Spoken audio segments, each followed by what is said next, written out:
Today's episode is titled Britain Infiltrated and Controlled by Jesuits. So, by the end of the 18th century, the Jesuits began pouring into Great Britain in order to infiltrate and subjugate this land for themselves.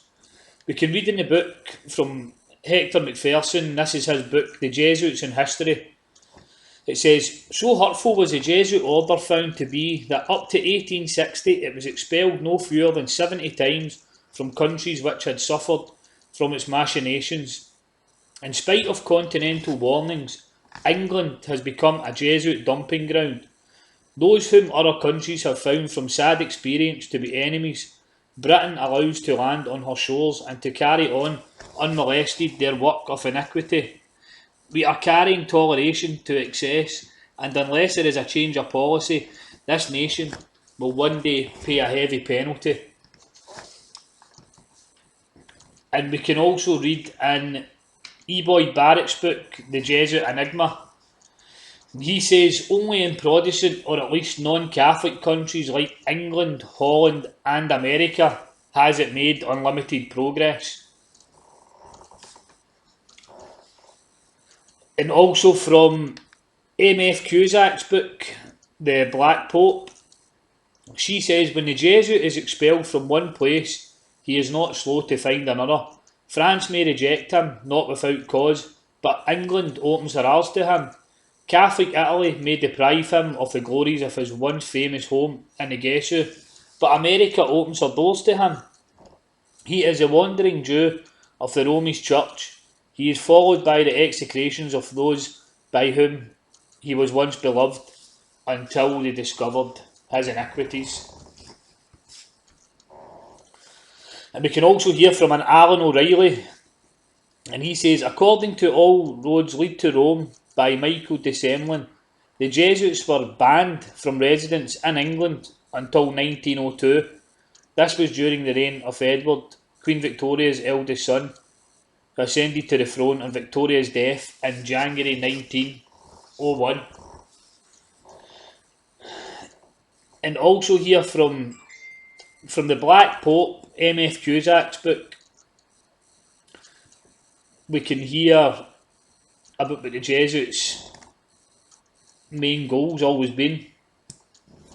So it says the great idea of the Jesuit has always been a universal spiritual monarchy in which the Jesuit should reign supreme. England has always been the place desired for the base of operations necessary for this end. Hence the blood, the tears shed, and the schemes undertaken in this country by the Jesuit. He has by no means ended his efforts for the subjugation of the world to Rome through England. And we've got a quote here from a Walter Walsh in 1903, and it's from a book, The Jesuits in Great Britain.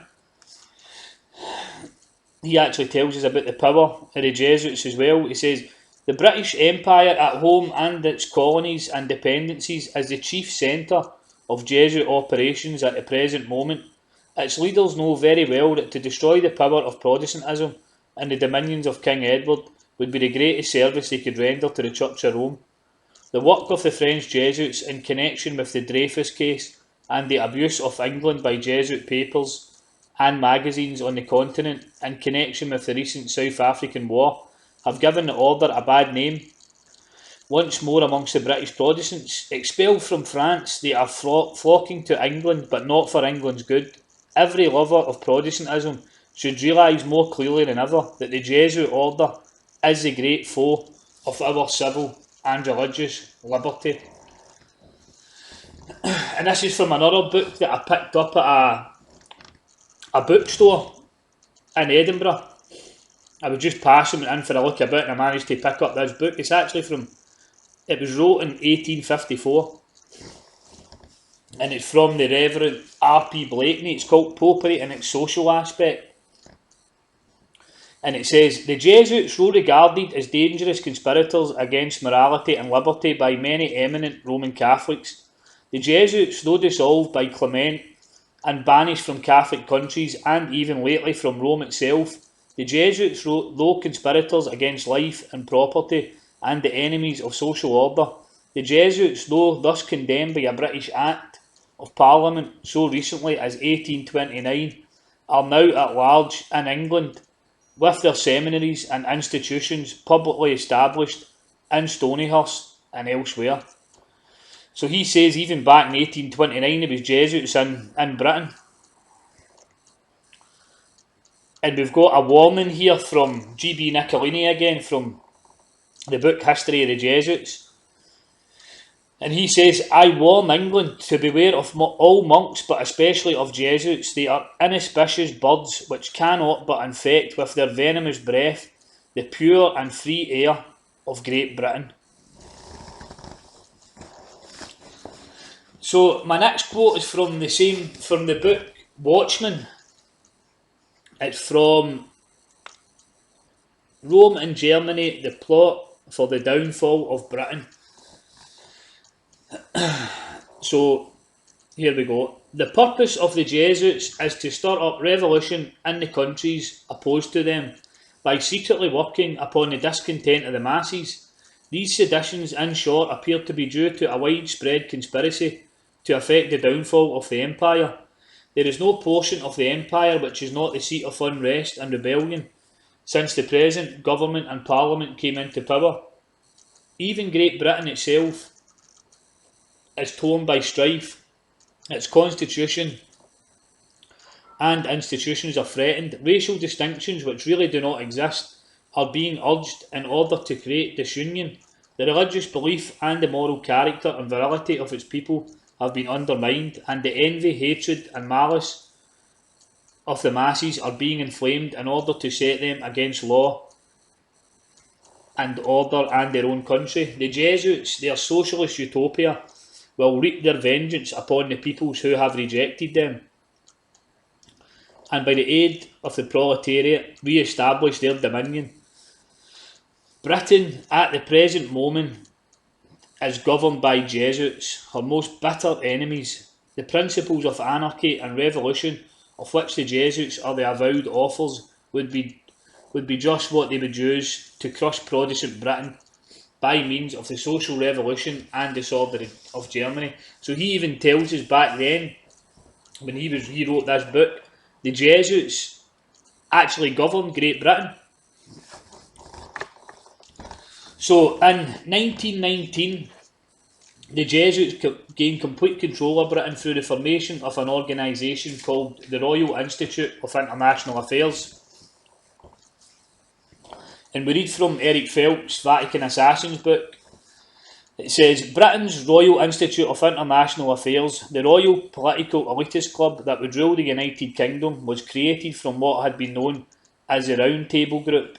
33rd degree Freemason Cecil Rhodes had founded a secret brotherhood upon the same principles and maxims of the Jesuit Order. And we've got a quote here from Cecil Rhodes himself.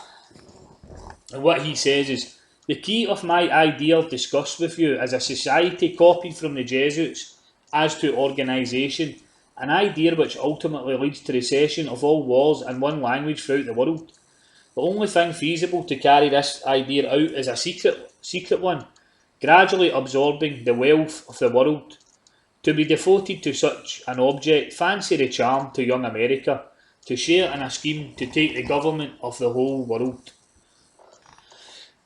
And we've got a quote from a friend of Cecil Rhodes here. It's a William T. Stead. And he says, Mr. Rhodes was more than the founder of a dynasty.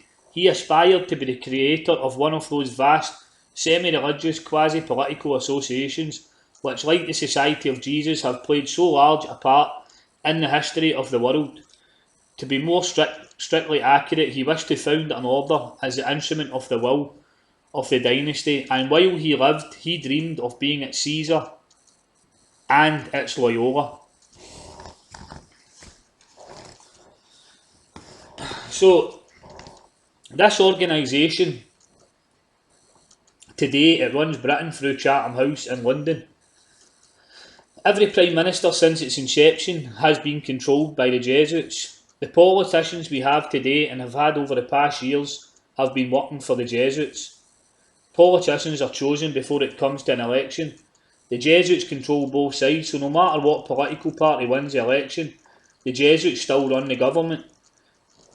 That's why we have, every few years, everyone gets sick of the current Prime Minister, and then he gets voted out and a new one promises to change things, and he comes in and he runs for like 3 or 4 years and just does the exact same, because it's all a plot to take away our freedoms bit by bit. So they use these politicians up. The current one we've got is Boris Johnson. He's just in there as a fall guy. Everybody's directing all their hatred towards him now, but really the strings are being pulled from behind him.